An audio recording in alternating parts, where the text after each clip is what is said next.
Assalamu alaikum wa rahmatullahi wa barakatuh. Alhamdulillahi rabbil alamin. Wa salatu wa salamu ala sayyidina Muhammad wa ala alihi wa ashabihi wa sallim. Kwa majina naitwa Ibrahim Muhammad Bakonz, ni muhadhiri wa dini ya Kiislamu kutokea taasisi ya Umoja wa Wahadhiri wa Kiislamu Tanzania inayofahamika kwa kifupi UWAKTA.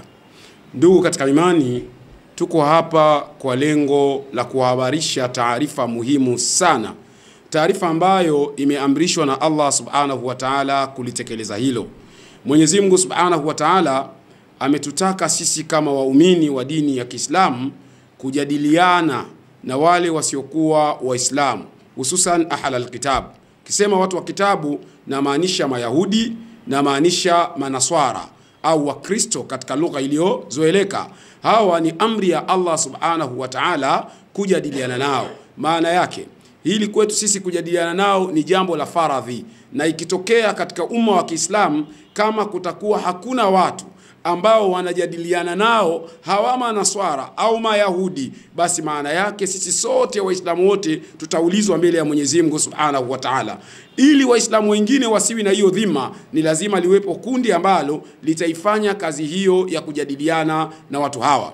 Ndugu Waislamu na wale ambao msiokuwa Waislamu, nataka mfahamu kwamba Umoja wa Wahadhiri wa Kiislamu Tanzania umeandaa debate kubwa sana inayokwenda kufanyika tarehe 13. Tarehe 13 mwezi wa 3 itakuwa ni siku ya Jumapili, na debate hii inakusudiwa kufanyika pale Sabasaba PTA karibu na Mtoni, kama unaelekea Mtoni kwa Azizi Ali. Katika debate hii tutakuwa na majadiliano makubwa na wachungaji, maaskofu pamoja na mapadri kutoka katika nchi 3, kwa maana ya Tanzania, Kenya pamoja na Uganda, lakini pia watakuwepo na wainjilisti mbalimbali. Katika debate ambayo tunakusudia kufanya debate kubwa, yawezekana kwa mwaka huu wa 22, hii itakuwa ni debate kubwa na ya kihistoria kabisa. Lakini debate hii imeweka mada moja muhimu sana. Nikisema mada muhimu katika Uislamu, shahada ni kusema ashhadu an la ilaha illa Allah wa ashhadu anna Muhammada Rasulullah. Kwa maneno haya yanamfanya mtu awe Muislamu. Lakini pia katika Ukristo kuamini kwamba Bwana Yesu alikufa na kufufuka kwa ajili yao. Wakiamini hivyo, huo ndio Ukristo. Na ndio maana Wakristo wote duniani watatofautiana katika kila kitu, lakini katika swala la kufa na kufufuka kwa Bwana Yesu, hiyo ndio shahada ya Ukristo. Kwa sababu hiyo basi tukaona kama Waislamu na Qur'ani inavyotuongoza sisi katika surati Nisa kwamba swala la kufa kwa Bwana Yesu, kama Allah alivyosema, hakuuawa wala hakusulubiwa, maana yake hii ni imani potofu kabisa. Kwa sababu hiyo basi tumeona tukae pamoja na hawa ndugu zetu katika Adamu ambao wao si Waislamu, maaskofu hawa, mapadri hawa, ili kufanya mjadala juu ya hii imani. Kwa nini? Mjadala huu umekwenda katika anwani inayosema ni ipi Pasaka ya kweli, au ukweli kuhusu Pasaka. Kwa hiyo mada inasema ukweli kuhusu Pasaka, lakini ndani ya Pasaka ndio kuna hiyo imani ya ndugu zetu kwamba huyu Bwana Yesu alikufa kwa ajili ya kuondoa dhambi kwao. Kwa sababu hiyo ni mada ambayo ni muhimu sana kujadiliwa kwa mapana na marefu. Ndugu zangu katika imani, tunaanza kwanza kuwatangazia Waislamu wote na wale msiokuwa Waislamu siku ya tarehe 13 kuanzia asubuhi, maana yake saa 3 kamili mada itakuwa inaanza, na mada hiyo itaendelea mpaka majira ya alasiri. Maana yake utakuwa ni mjadala mpana sana. Wahadhiri wote wa Kiislamu wote walioko ndani ya nchi watakuwepo, na majirani zetu ambao tumewaalika ambao pia ni wahadhiri wa Kiislamu na wao pia watakuwepo. Jambo la kwanza ni kuwaalikeni. Tunawaalika sana kwa sababu shughuli ni watu. Na niwaambie kitu kimoja kwamba ndugu zetu katika Adamu wao wamefanya kazi kubwa. Hivi ninavyozungumza, wale maaskofu wanatangaziana kwenye makanisa yao katika maeneo mbalimbali. Kwa hiyo siku hiyo watamiminika kwa wingi sana. Kwa hiyo na mimi niwaombe kwa Waislamu tujitahidi kumiminika kwa wingi sana, na hata kama uko nje ya nchi, ikifika siku ya kuja, kama uwezo wa kuja unao, basi hakikisha pia na wewe unahudhuria katika shughuli hiyo. Lakini jambo la mwisho, shughuli yoyote ile ili iweze kuandaliwa inahitaji gharama. Hakuna shughuli ambayo haihitaji gharama. Kwa mfano, katika shughuli tunayoandaa, kwanza tutahitaji kulipia ukumbi. ukumbi unahitaji fedha nyingi, kwa sababu ukumbi unaingiza watu zaidi ya 6,000. Hilo ni jambo la kwanza. Lakini tutahitaji pia kuwa na maji ya kunywa.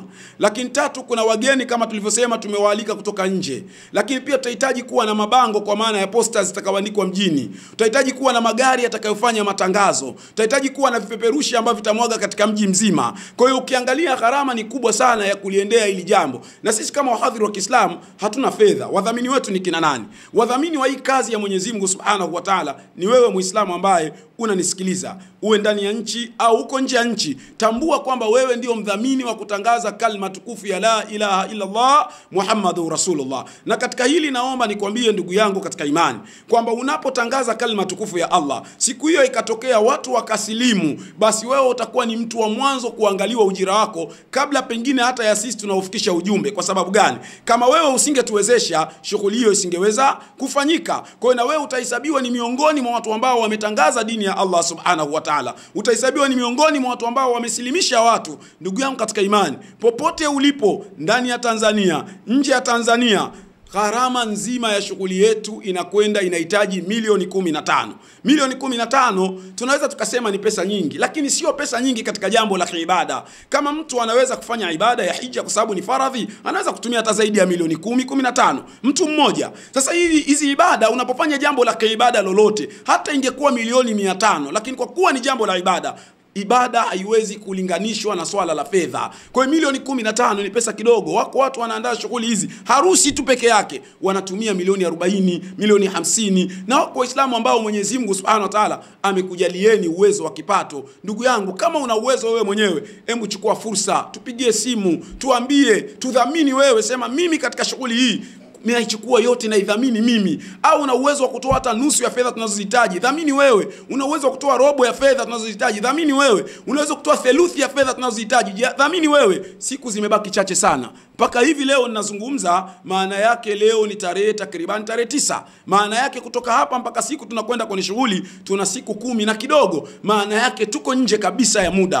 Kwa hiyo nawaomba Waislamu, tuna hali mbaya za kimpango, za kifedha. Ninawaomba sana, kokote ulipo, utakaposikia jambo hili, kiwango chochote ulichojaliwa na Allah Subhanahu wa Ta'ala, usifumbe macho. Hebu tutumie kupitia namba zinazopita hapo chini. Tunazo namba za Wakta ambazo hata ukituma fedha kwa hiyo namba ya Voda au hiyo namba ya Tigo, au katuma fedha kupitia namba ya akaunti ya benki, majina yatakayosomwa ni Wakta na jina litakalotoka hapo baada ya kutuma fedha Wakta. Wakta ni kifupi cha neno Umoja wa Wahadhiri wa Kiislamu Tanzania. Kwa hiyo fedha hiyo itakuwa imefika moja kwa moja katika umoja, na hapo moja kwa moja itakwenda kufanya kazi ya Mwenyezi Mungu.